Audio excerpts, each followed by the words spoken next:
I am Shen Jiu, the owner of the No Worries Emporium. By day, I'm a money-grubbing merchant selling dusty old items to the living. But when the clock strikes midnight, I become the gatekeeper between two worlds. My right eye sees the mundane world, while my left, covered and nurturing a blood butterfly, sees demons. In my hand is a silver needle, serving both as a weapon and a sewing implement. Beside me are wandering souls yet to find peace. I resolve grievances, I collect debts. Welcome to the No Worries Emporium, where death is merely the beginning of a new transaction. At night, Foggy Creek City resembles a colossal tomb engulfed in a sea of mist. The incessant drizzle pattered on the yin-yang tiled roof of the No Worries Emporium, creating a rhythmic tapping, like fingernails softly scraping a coffin lid.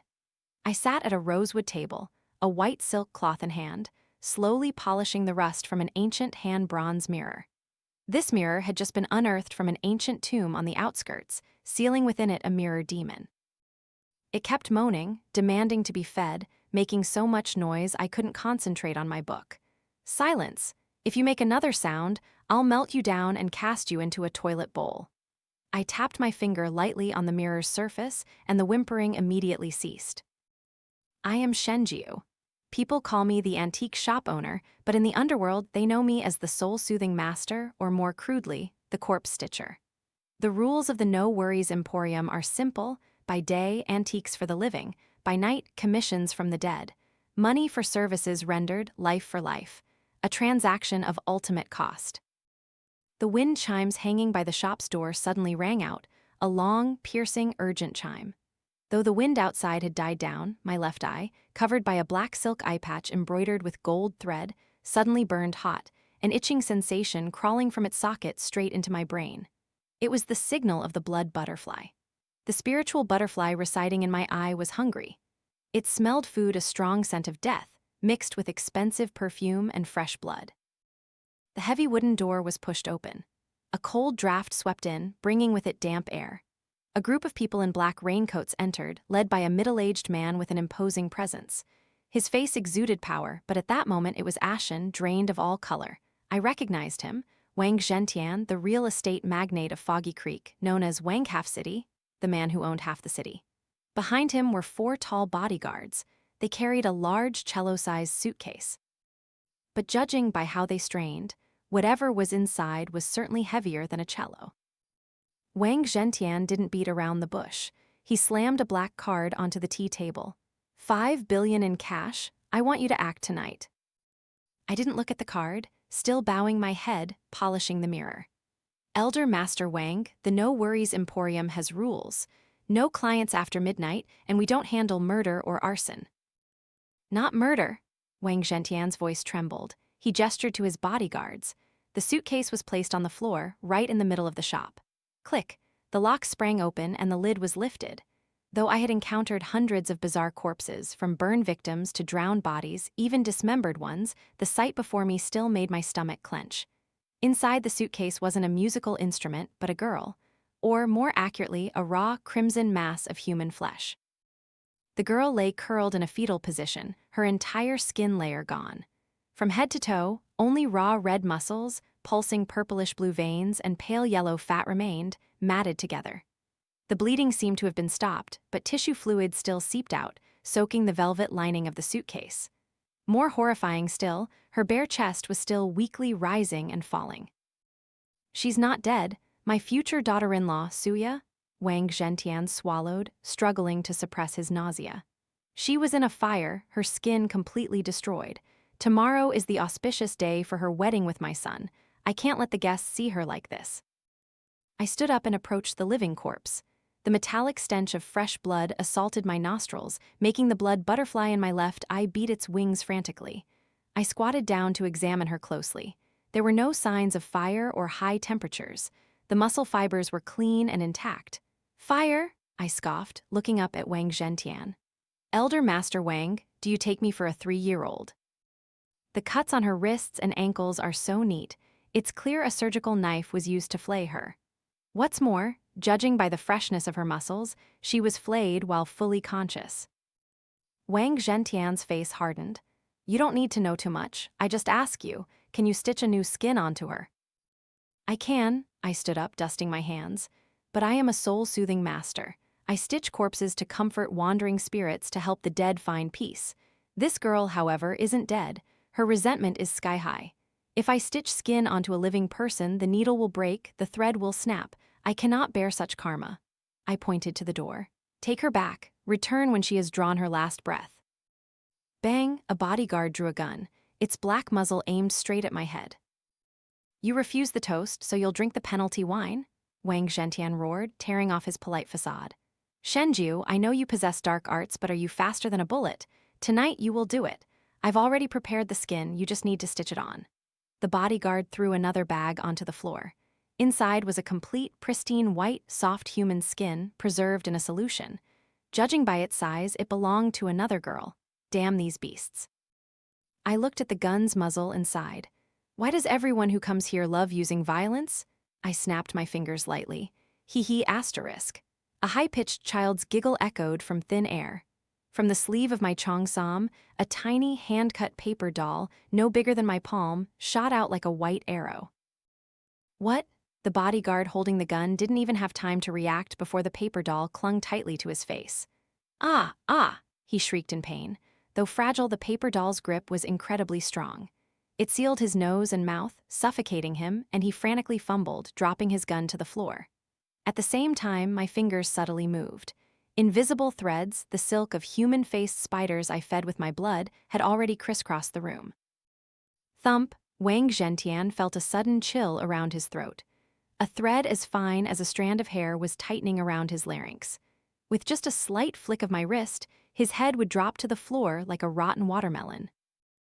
Elder Master Wang, do you believe that before your hounds can pull the trigger, your head will already be in that suitcase? My voice was icy. Wang Zhen-tian's face was utterly bloodless. He raised both hands in surrender. Miss Shen, calm down, let's talk this through. I'll pay double 10 billion. I was about to throw them out when my gaze inadvertently fell upon the bare, bony hand of the girl in the suitcase. On her ring finger, the only place where a bit of unflayed flesh remained, was a moss-green jade ring. My pupils contracted. The ring was carved with a stylized Lycoris radiata flower, and inside the band, the ancient seal script for Shen was engraved. That was my mother's ring. My mother disappeared 10 years ago on a trip to Miao Frontier to find medicine for me. Why was her family heirloom ring on this girl's hand? What connection did Wang Zhen-tian and his accursed family have to my mother?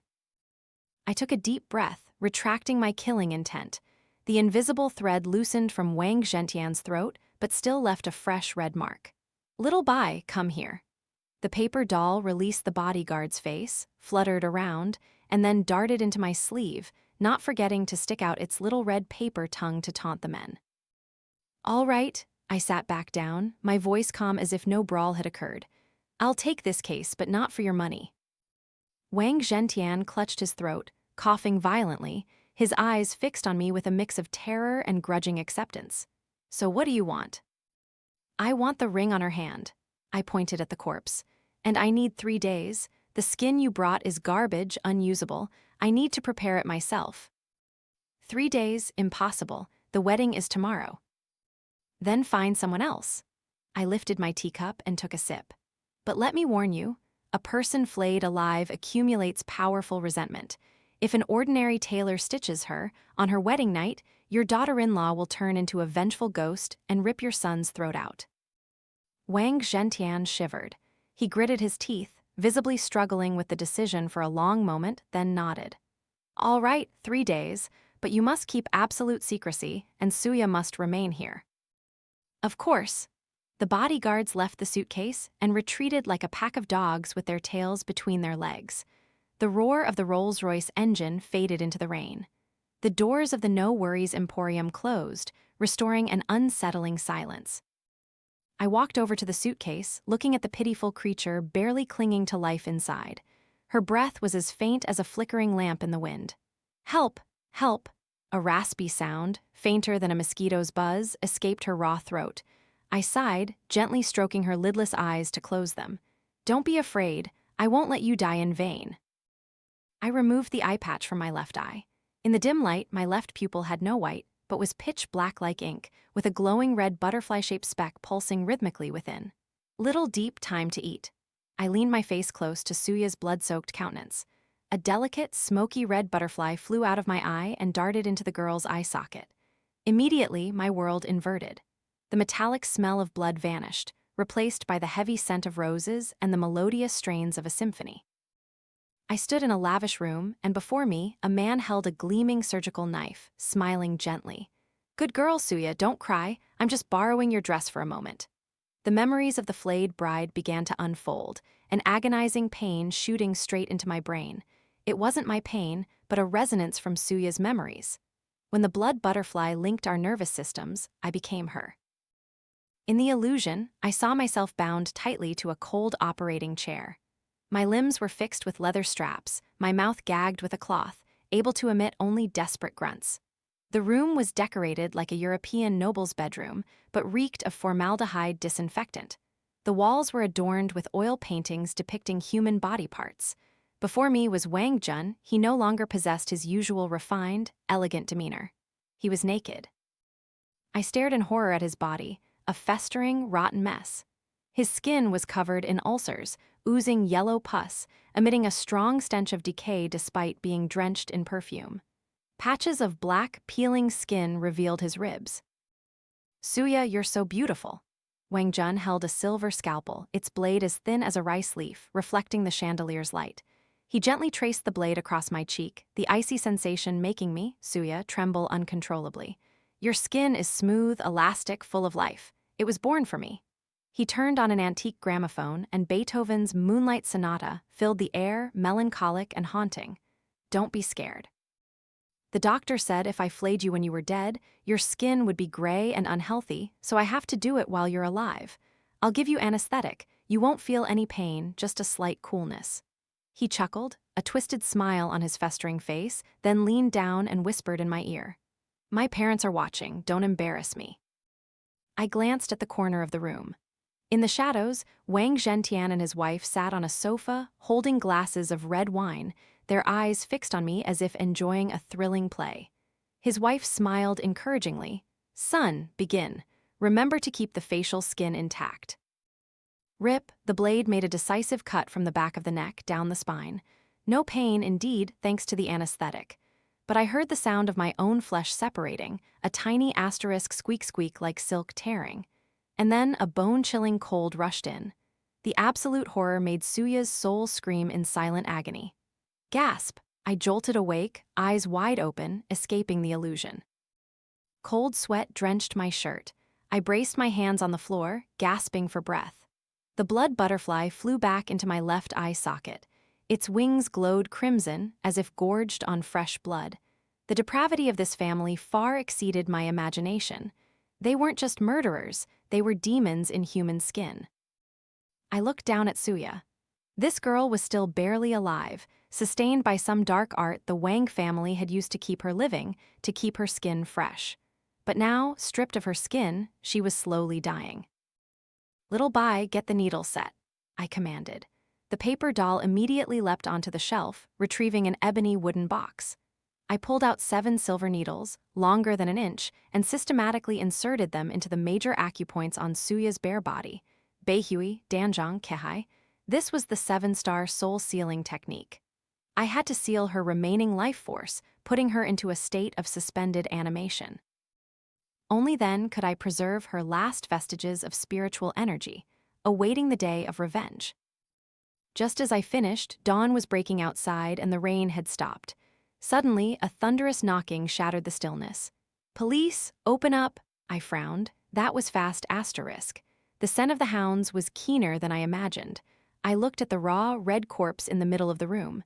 If the police saw this, 10 mouths wouldn't be enough to explain it. "Little Bai, clean up." I swept my sleeve, wrapping it around Suya's corpse. In an instant, I flung her towards the opposite wall. On the wall hung a large, picturesque ink wash painting of mountains and rivers. As Suya's body touched the painting's surface, the water in the painting suddenly rippled. The corpse sank into the painting and vanished. This was the painting immortal's technique, a small illusory space I used to hide unclean things. Just as I finished, the rosewood door of the No Worries Emporium was kicked open with brutal force. Crash! Morning sunlight flooded in, illuminating the tall figure of a man standing at the threshold. He stood about 185 cm tall, dressed in a black leather jacket, faded jeans, and army boots. His face was chiseled, with sharp eyebrows and bright eyes, stubble enhancing his masculine features, yet radiating an air of weary worldliness. Notably, the surge of yang energy emanating from him was scorching, like a portable furnace.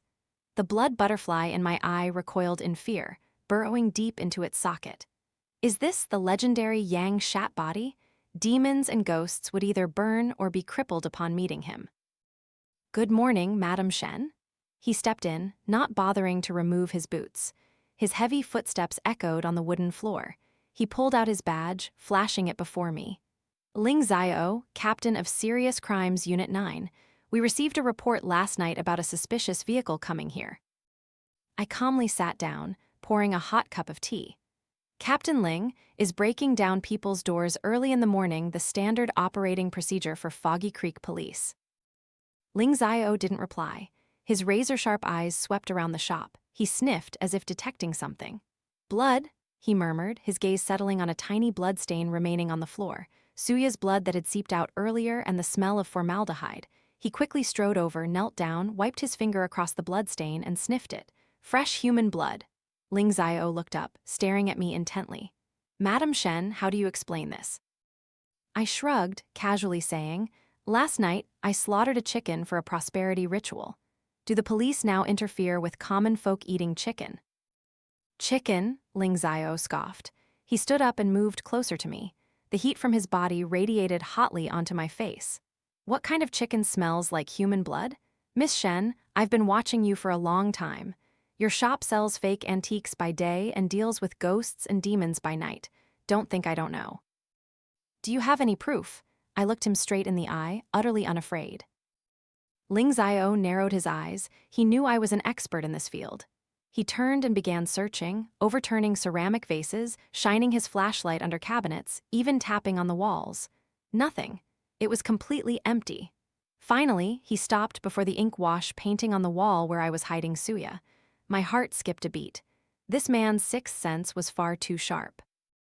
Ling Xiao stared at the painting. In the painting, the lake's surface was placid, but a faint red streak spread across the middle, looking as if someone had just dropped a drop of vermilion ink. He reached out, intending to touch the painting's surface. If his Yang Shat confused finger touched it, the painting immortal's barrier would break, and the corpse would instantly fall out. "Captain Ling," I yelled, leaping to my feet. "That's an ancient Tang Dynasty painting, worth 10 billion. If you damage it, your lifetime's salary won't be enough to pay for it." Ling Xiao's hand froze, mere millimeters from the painting's surface. He turned to look at me, a provocative smirk playing on his lips. 10 billion? That expensive? Then there must be something precious hidden inside, right? He retracted his hand, but his eyes were still full of doubt. "Miss Shen, last night, traffic cameras recorded Wang Zhen-tian's car coming here. This morning, the Wang family reported their future daughter-in-law missing. Don't you find this coincidence interesting?" "I'm just a small merchant. I don't know any tycoons." I vehemently denied it. Ling Xiao walked to the door. Before leaving, he turned back, his voice low, carrying a clear warning. "Miss Shen, I don't know what you're hiding, but the Wang family in Foggy Creek runs deep. If you get involved with them, be careful you don't end up without a corpse intact enough to stitch." With that, he turned and walked away, leaving a lingering remark, "I'll be back. Keep your shop clean." Ling Xiao's silhouette faded into the morning sun. I let out a sigh of relief, collapsing onto a chair. This man was truly annoying, but he was right. The waters in Foggy Creek ran deep. I looked up at the painting. The red streak in the painting grew darker. Time was running out. I needed to prepare the new skin, and the only place I could find suitable materials was the underground yin-yang market. Little Bai, prepare the tools. Tonight we hunt.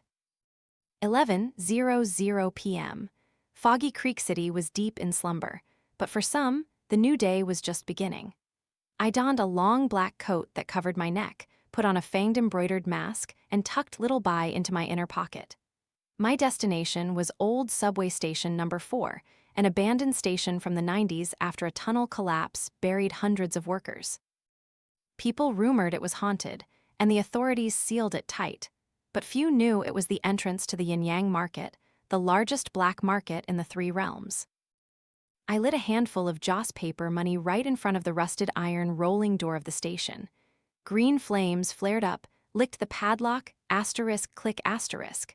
The padlock sprang open automatically, and a bone-chilling gust of wind rushed up from the tunnel below, carrying the scent of mold and strong incense. I descended the dark stairs. The deeper I went, the clearer the bustling noise became.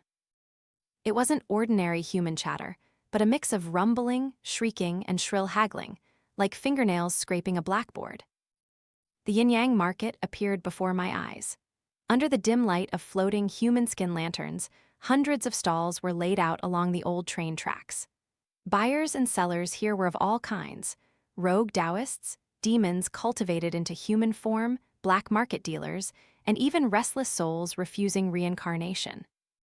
Golden teeth of the dead, freshly pulled last night, roots intact, grind into powder to cure all ailments. Human fat, burns for 3 days and 3 nights, never extinguishing, lights the way to the underworld. Love charms, genuine Thai love charms. Stick one on your husband's forehead, and he'll be as obedient as a puppy. I ignored the solicitations and walked straight to the back of the market, where the stench of raw meat was overwhelming. That was Old Jiu's stall. Old Jiu was a 500-year-old wild boar demon, but due to his gluttony, he could never fully transform. He retained his huge, hairy pig's head on the body of a fat, 200-kilogram man. He was the kingpin of skin and organ trade in this market. Shen Jiu, what foul wind brings the corpsestitcher to my humble stall? Old Jiu was wielding a cleaver, chopping forcefully into a slab of thigh meat. I didn't want to know what kind of thigh it was. He squinted his tiny eyes at me. His drool dripped onto his apron, stained with dark blood. I need a piece of skin, I stated plainly, no beating around the bush. The highest grade refined pig skin, thin, elastic, with pores as fine as an 18-year-old girl's skin. And a spool of blood hair thread. Old Jiu stopped. He licked his lips, his greedy gaze sweeping over my body before settling on my eye-patch-covered left eye. That item is very rare. You need the belly skin of a 100-year-old sow to get that fineness. He cackled, underworld money I have plenty of. I want something else. What do you want? Your eye. Old Jiu pointed the cleaver straight at my face. I heard the blood butterfly of the witch tribe is delicious, crispy, and a great tonic for yang energy. I gave a faint smile. These demons truly don't know their place. You want my eye? I reached into my pocket. Fine, come and get it yourself. Old Jiu thought I was scared. He guffawed, threw down his cleaver, and extended his hairy, clawed hand towards my face. But before his hand could touch me, whoosh, 3 silver needles, thin as hair, shot from between my fingers, faster than lightning. Thunk, thunk, thunk, all 3 needles plunged into his huge pig nose, but that wasn't all. Each needle was connected to an invisible thread. I sharply pulled my hand back. Oink, oink. Old Jiu shrieked like a pig being slaughtered, the 3 threads tightening, pulling his nose firmly against the wooden chopping block in front of him. Slam! Old Jiu's face crashed onto the meat block, pig's nose blood gushing out like a fountain. Wanna eat my eye, you dog's snout? Ahem, pig's snout, you haven't even grown enough teeth yet. I stepped forward, pulled out the dagger hidden in my boot, and plunged it into the tabletop right next to his ear. Hand over the goods, or I'll flay you and make a coat. Old Jiu trembled, nodding frantically, mumbling pleas for mercy. He gestured to his disciples, who retrieved a brocade box from a refrigerator. Inside was a piece of refined pigskin, translucent, white, and smooth as jade, looking no different from real human skin, perhaps even more beautiful. And a spool of dark red thread, made from the hair of the dead, soaked in black dog's blood. Good boy, I retracted the needles. Old Jiu fell backward, clutching his bloody nose and whimpering. I took the brocade box about to leave when suddenly, rumble, the entire yin-yang market shook. The human skin lanterns flickered out simultaneously, then flared back to life violently. The surrounding ghosts and demons began to shriek, clutching their heads and scattering in chaos. A scorching, domineering surge of yang energy, like a midday sun, permeated this damp space. I turned my head. At the market's entrance, a tall figure was approaching. With every step he took, the mist dissipated. Weak wandering souls near him instantly smoked and sizzled like roasting meat on a grill, painfully dissolving. Ling Xiao, this madman dared to follow me all the way down here. Doesn't he know his Yang Shat body in this market is like throwing an atomic bomb into a kindergarten? Stop, police! Ling Xiao drew his gun and roared, his voice echoing powerfully through the tunnel. But in response, he received not compliance, but the wrath of the entire underworld. A living being with asterisk yang asterisk energy has intruded. Kill him, drain his asterisk yang asterisk energy. The stronger demons and vengeful spirits, those unafraid of ordinary asterisk yang asterisk energy, began to gather. They bared their fangs and claws, circling Ling Xiao. Old Jiu, who had just been whimpering, now saw an opportunity for revenge. He grabbed his cleaver, stood up, and roared, "That hound is an accomplice of the corpsestitcher hag. Kill them both." "Oh crap," I cursed under my breath, clutching the pigskin box, intending to slip away through a side alley. But Ling Xiao, that sharp-eyed busybody, saw me. "Shen Jiu, stop!" He lunged towards me, ignoring the demons surrounding him. A hopping ghost lunged at Ling Xiao's back. I considered ignoring him, but if he died here, the explosive asterisk yang asterisk energy would collapse the entire market. Then I'd be buried too. "Little Bai, stop it!" I threw out the paper doll. Little Bai enlarged, becoming a paper shield, blocking the ghost's claw attack. Bang! Ling Xiao turned and pulled the trigger. The bullet flew straight through the ghost's head, but the ghost didn't die. It only recoiled slightly, then cackled. "Guns and bullets are useless here, you idiot!" I yelled, rushing forward, grabbing Ling Xiao's wrist and pulling him to run. "Run? What the hell are you doing here? Organ trafficking?" Ling Xiao panted as he ran, still clutching his gun. "I'm shopping for beauty supplies. Why are you following me? Do you want to die?" "I'm tracking a suspect. You are the prime suspect in Suya's disappearance." We ran into a narrow alley between the stalls. Behind us, old Zhu led a mob of ox-headed and horse-faced demons, hot on our heels. "Catch them, flay the woman and eat the man," Ling Xiao gritted his teeth. He stopped, pushing me behind him. "You hide, I'll handle them." He holstered his gun and drew a police baton, but I saw his hand trembling, not from fear, but because the asterisk yin asterisk energy in this place was invading his body, clashing with his yang asterisk energy, causing extreme pain. "Handle what your head?" I kicked him in the butt, sending him stumbling aside. "Watch closely. Exorcism doesn't rely on brute strength." I pulled the hairpin from my head. My long black hair cascaded down. The hairpin transformed into a tiny, razor-sharp dagger. I bit my fingertips, smearing blood onto the blade. Boundless heaven and earth, borrowing the power of Kyan Kun, spider silk binds souls, I swung my hand. 10 invisible threads shot from my fingertips, crisscrossing to form a gigantic net, blocking the alley. The demons, unable to break, crashed headlong into the thread net. Sizzle, sizzle, sizzle. My blood on the threads was witch tribe blood, highly acidic to ghosts and demons.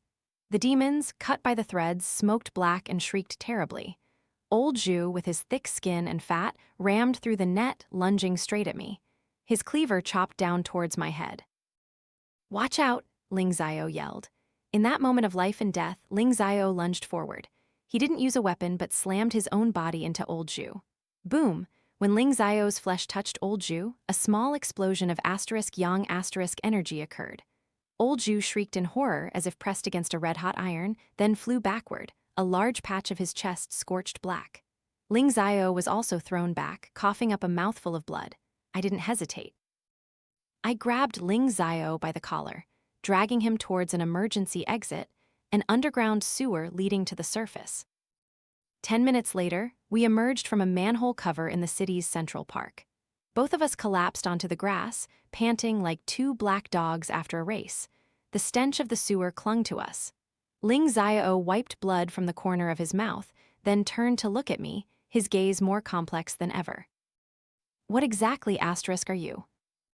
I hugged the brocade box, containing the refined pigskin, to my chest, smoothed my disheveled hair, and smirked. "I already told you, I'm a virtuous antique shop owner." Ling Xiao was silent for a moment, then picked up his fallen badge. His voice deepened. "That thing you just bought, that was human skin, wasn't it?" "It's pigskin," I said honestly, "but in my hands it will become human skin." Ling Xiao sat up, looking me straight in the eye, serious. "Shen Jiu, I don't know what you're planning, but if you use dark arts to harm people, I will be the first to handcuff you, even if you saved my life tonight." I stood up, dusting off my clothes, and looked down at him. Under the dim yellow streetlights, his resolute face looked quite handsome. "Don't worry, Captain Ling." I turned and walked away, my shadow stretching long on the grass. "I'm saving someone, or at least saving a soul. And one more thing." I looked back, winking at him, though he couldn't see my smiling left eye. "Your *yang energy is very strong. Excellent for warming up the bed. Next time you're free, stop by my shop. I'll give you a discount." Ling Xiao froze, his face flushing crimson, probably from anger. "Get lost," I chuckled, disappearing into the night. I had the skin, the thread, and the victim's memories. Now it was time for the main performance, recreating the bride. And I had to hurry, because tomorrow was the Wang family's bloody wedding. 3:00 a.m. The No Worries Emporium's doors were tightly sealed, soundproofing talismans pasted on all sides. I brought Suya out of the painting, laying her on the cold rosewood table in the center of the room. By now, her breath had completely ceased. She was dead, but the resentment accumulated in her chest was so potent that the human fat candle I lit in the corner of the room flared with a sickly green flame. "Rest in peace. Now you will be most beautiful." I opened the brocade box, taking out the refined pigskin I bought from Old Jiu. The pristine white skin was translucent and cool to the touch, like jade. I soaked it in a basin of pitch-black medicinal water, concocted from crow bone ash and black rooster blood, to remove the pig's smell and help it integrate easily with a human body. The next step was the most crucial: stitching the garment. I threaded the blood-hair thread into the crescent-shaped silver needle. Thwip! The first needle pierced the edge of the pigskin, then hooked into the raw red muscle beneath Suya's chin. The sound of the needle tearing through flesh was a gruesome rustle, but to me, it was the sound of art. I wasn't merely stitching skin, I was sculpting a human form. My hands moved swiftly, each stitch perfectly even, precisely spaced. As the blood-hair thread entered the flesh, it dissolved and vanished, leaving the skin edges seamlessly joined as if never cut. I draped the skin over her chest and abdomen, then her limbs.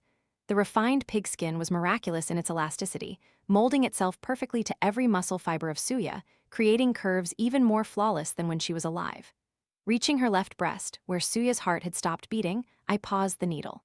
I took a handful of tiny, black, sesame seed-like eggs from a ceramic jar. These were the eggs of the thousand-legged goo, the most vicious of venomous worms, left behind by my mother. They loved rotten flesh, but even more so, they loved to consume those with rotten hearts. "Suya, I'm sorry to turn your body into a weapon," I whispered, tucking the handful of centipede eggs deep into Suya's chest, right next to her cold heart. Then I pasted a yellow talisman, drawn with my fingertip blood over it. This talisman was an activation seal. As soon as I chanted a spell, or if this corpse came into contact with someone possessing malevolent *yang energy, the goo worms would hatch instantly. I stitched up her chest, completing the final stitch at her heel. 6:00 a.m. The work was done. Suya lay there, sublimely beautiful, with smooth, rosy white skin and eyes closed as if in a deep sleep. No one could ever guess that beneath that flawless skin lay a flayed corpse filled with centipede eggs. Exhausted, I washed the blood from my hands and looked in the mirror. The blood butterfly in my left eye beat its wings wildly, as if it too was excitedly anticipating tonight's feast. The phone on the table vibrated. A message from an unknown number. I guessed it was Ling Xiao. "The Wang family has sealed off the entire hillside villa. Security is tight, even mercenaries are present. How do you plan to get in?" I smirked and texted back, "Through the main entrance. I'm a VIP guest after all." 7:00 p.m. The Wang family villa. The Gothic-style castle stood stark on Foggy Creek Hill, enveloped in dense mist. Crystal chandeliers cast a dim yellow light through the windows, looking from afar like the eyes of a giant monster lurking in wait. I stepped out of a sleek black funeral car, my favorite mode of transport.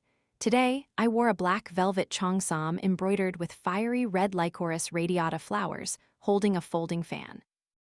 My hair was styled in a high bun, adorned with a jade hairpin. I looked more like a Republic-era noblewoman than an antique shop owner. Behind me, 4 funeral home attendants. Actually, 4 paper puppets I had enchanted carried a transparent glass coffin. Inside the coffin, Suya lay, beautiful as Snow White, dressed in a pristine white wedding gown. Miss Shen, the Wang family's butler, a hunched old man with an impassive face, bowed in greeting. He led me through the heavy iron gate. The villa's garden was packed with luxury cars, yet the atmosphere was utterly silent, devoid of lively music or celebratory laughter.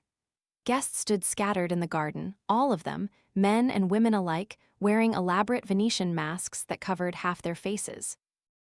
They held glasses of dark red wine, more blood-like in color than actual wine, whispering to each other. As I walked past them, the blood butterfly in my eye quivered. All these guests carried the scent of death. They were alive, but their yang asterisk energy was extremely weak, as if something had slowly drained it over time. Is this the price of dealing with the Wang family's dark arts? Miss Shen, well done. Wang Zhen-tian appeared in the main hall. He wore a tuxedo and a gilded mask, but I still recognized his greedy voice. He stared at Suya in the glass coffin, his eyes shining like car headlights.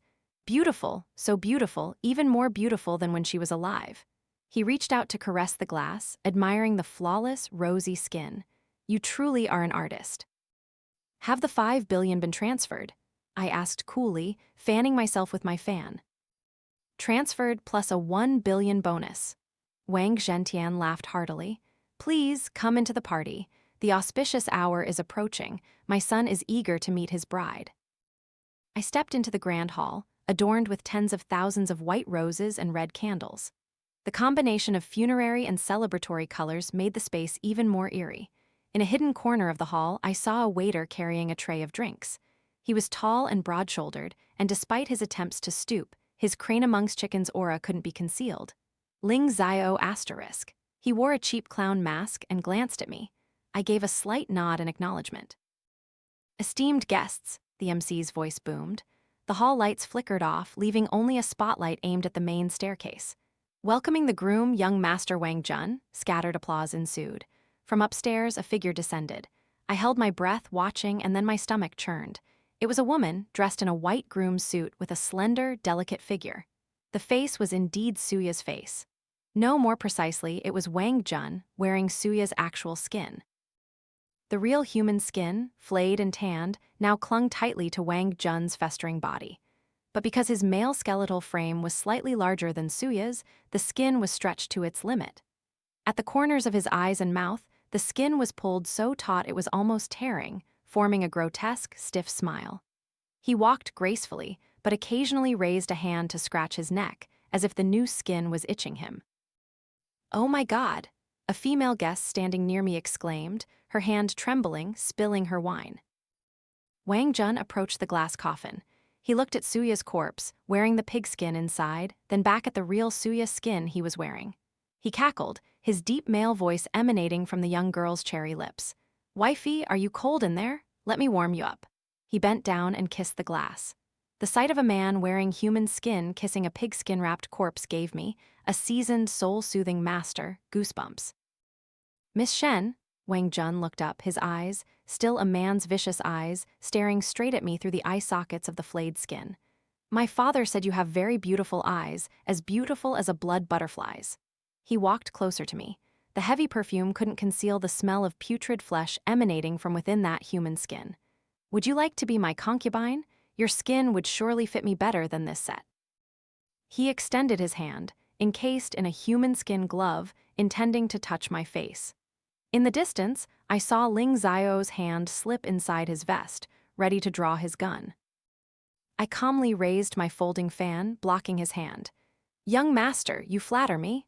I smiled, a deadly smile, "but I fear you wouldn't be able to handle my heat." "Oh," Wang Zhen tilted his head, the skin on his neck making a small asterisk cracking asterisk sound. "Why?" "Because," I leaned closer and whispered in his ear, "your bride is jealous." "Jealous?" He looked bewildered. Just then, asterisk clatter, clatter asterisk, strange sounds emanated from within the glass coffin. Everyone fell silent, all eyes fixed on the coffin. The 5mm thick glass coffin lid, securely fastened with rivets, suddenly vibrated violently. Inside, the corpse of Suya, whose eyes had been closed, abruptly snapped open. They were not ordinary human eyes, but eyes pitch black without whites, identical to my own when activating the blood butterfly. And from the corners of her red-stitched mouth, a stream of black blood slowly trickled out. Crash, the coffin lid was flung open by an immense force from within, soaring over the heads of the crowd and smashing a crystal chandelier. Ah, ah, ah, guests shrieked and scattered in chaos. The corpse of Suya sat up. She rotated her head 180 degrees, her neck bones creaking. Her gaze locked onto Wang Zhen, the man wearing her skin. I took a step back, fanning myself, half hiding my face, a smirk playing on my lips. Wang Zhen, give her back her clothes. Grrr, a deep, guttural growl emanated from Suya's corpse. She didn't stand up like a living person, but sprang up like a spring-loaded puppet, her limbs twisting into unnatural angles. Wang Zhen, wearing her skin, recoiled, his face drained of all color. You, what are you? I flayed you already? Suya didn't reply. She lunged at him. Her speed was terrifyingly swift. In a flash, her icy hands clamped onto Wang Zhen's shoulders. Her fingernails, which I had fitted with thin steel extensions, plunged into the human skin on his shoulders. Save me, father, save me! Wang Zhen shrieked hysterically, but something more horrifying occurred. From the intricate stitches crisscrossing Suya's body, the fake body wrapped in pigskin, a series of black, bumpy nodes began to move beneath the skin. Pop, pop, pop, the refined pigskin tore open. Thousands upon thousands of tiny, jet-black centipedes, like charcoal, poured out like a flood. They didn't fall to the ground, but crawled along Suya's arms, surging directly onto Wang Zhen. These were the thousand-legged goo. Born from resentment, their favorite food was the putrid Yang energy of the wicked. Ah, what is this? Itch, it hurts so much? Wang Zhen thrashed on the floor, the centipedes crawling into his ears, his nose, and most horrifically, into the gaps between Suya's skin and his flesh. They were eating. They devoured the connective fat, consumed every putrid muscle fiber of Wang Zhen's insides, yet absolutely did not tear Suya's skin on the outside. The scene before me was like a gruesome horror film. A beautiful girl, Wang Zhen wearing her skin, writhed in agony, his body swelling and deflating as if tens of thousands of rats scurried within. Shoot her, shoot that bitch for me, Wang Zhen-tian roared, pointing at me. The bodyguards and mercenaries, finally regaining their composure, reacted. They pulled out their Uzi submachine guns from their vests. Bang! A gunshot rang out, but it wasn't from the bodyguards. Ling Xiao had acted. With one hand, he flipped over a long wooden banquet table, using it as cover. With the other, he fired his pistol, accurately hitting the hand of the bodyguard who was aiming at me. Police, everyone get down. Anyone who moves gets shot. Ling Xiao's voice boomed, drowning out the screams. He rushed to me, grabbed my hand, and pulled me behind the wooden table. Are you crazy, daring to charge into their den alone? Ling Xiao yelled, his forehead beaded with sweat. I wasn't alone, I chuckled, pointing towards the chaotic crowd. Little Bai caused some trouble? On the ceiling, the gigantic crystal chandelier suddenly broke its cables. A tiny white blur Little Bai, holding a pair of wire cutters, giggled. Crash, the chandelier crashed down right amidst the bodyguards, glass shards scattering everywhere. Guests trampled each other in a panicked rush to escape. Blood, red wine, and cake mixed on the slippery floor. In the center of the grand hall, Wang Zhen had stopped thrashing. He lay still, and slowly, Suya's human skin on him deflated. All of Wang Zhen's flesh and bones inside had been completely devoured by the centipedes, leaving only a hollow skin and a pool of foul black liquid. The original Suya corpse walked over. She gently picked up her skin, holding it to her chest like a child, then collapsed, dissolving into dust. She had reclaimed what was hers. Chapter 8, The Headless General appears *. Well done, you dare to ruin my masterpiece. A raspy, chilling voice echoed from the staircase. The temperature in the grand hall abruptly dropped to below zero. My breath misted in the air. A figure in a black cloak descended, carrying a skull-topped staff. His face was entirely hidden, revealing only eerie emerald eyes like a royal cat's. He is the black-robed sorcerer, the one behind the Wang family, and the enemy who killed my mother. Filthy insects? He raised his staff, striking it hard against the floor. Boom! A green magic circle flared up. From beneath the cracked floor, 3 blood-red flayed corpses, 2 meters tall with blade-like claws, rose up. They roared, lunging towards us. Ling Xiao, your gun won't pierce their skin. I yelled when I saw Ling Xiao about to pull the trigger. Then I'll use this.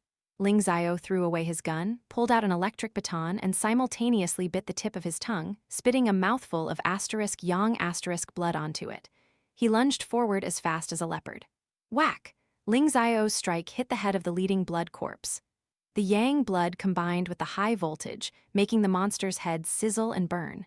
It recoiled, roaring in pain, but the other two were already closing in. One swung its claws, slashing towards me. I couldn't dodge in time. Slash! Ling Xiao turned, using his back to shield me.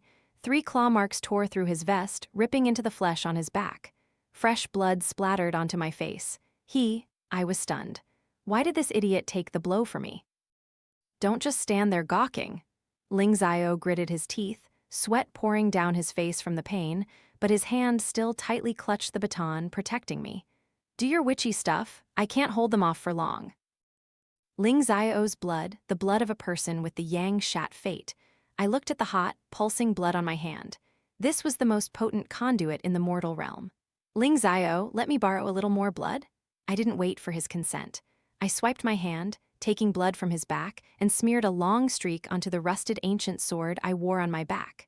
A personal item I carried in my cello case. I plunged the sword into the floor-formed hand seals and shouted, "Mysterious origins of heaven and earth, root of all energies, Black General, heed my summons. Kill." Ling Xiao's blood seeped into the rusted sword. The rust peeled off in flakes, revealing the cold steel beneath. The space froze. All sound vanished, even the roars of the blood corpses. From thin air, a gigantic hand encased in jet-black iron armor reached out, grasping the sword hilt. Following it was a colossal figure, over 3 meters tall, clad in tattered ancient battle armor, its entire body radiating a swirling, pitch-black killing aura like a storm. And he had no head. The headless general had awakened. The black-robed sorcerer recoiled a step, his voice betraying fear for the first time.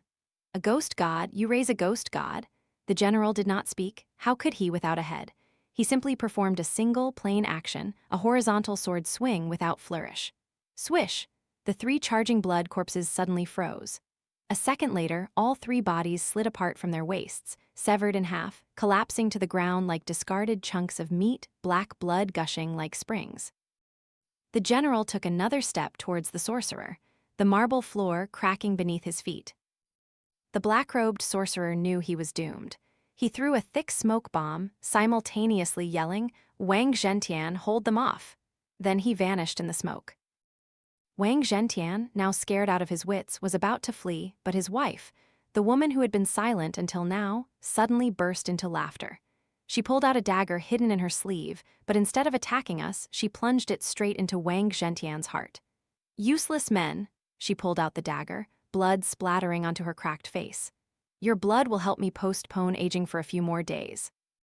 She licked the blood from the blade, then lunged out the window, disappearing into the night. The battle ended. The headless general dissolved into black smoke, returning to the sword. I staggered, collapsing to the ground from exhaustion. Summoning a ghost god consumed too much life force. A strong arm caught me. Ling Xiao. His face was pale from blood loss, his jacket torn, but his eyes still shone brightly. "Hey, Madam Shen," he panted out. "Next time you summon that big guy, please do it a little sooner." I looked at him, laughing weakly. "Next time I'll give you a discount." Police sirens wailed, echoing from the base of the hill. The case of the painted skin bride was closed. Ling Xiao was injured. With magnanimous compassion, I took him to sort things out. In the hospital, Ling Xiao lay face down as a doctor stitched the wounds on his back. I sat beside him, peeling an apple for myself, actually. Ling Xiao spoke up. "That sorcerer, he looked familiar." 10 years ago, in the records of the massacre at Mingde Academy, there was a suspect who also used a skull-topped staff. I stopped peeling the apple. Mingde Academy, that's where my mother used to teach. At the same time, Ling Xiao's phone rang, a notification from a livestream app. On the screen, a famous female streamer named Kitten Mukbang sat before a lavish banquet. She smiled, but her eyes were soulless. "Hello everyone, today Kitten will be eating a special dish, the heart of a traitor." She took a knife and slashed a line across her own chest, fresh blood dripping onto a plate of spaghetti.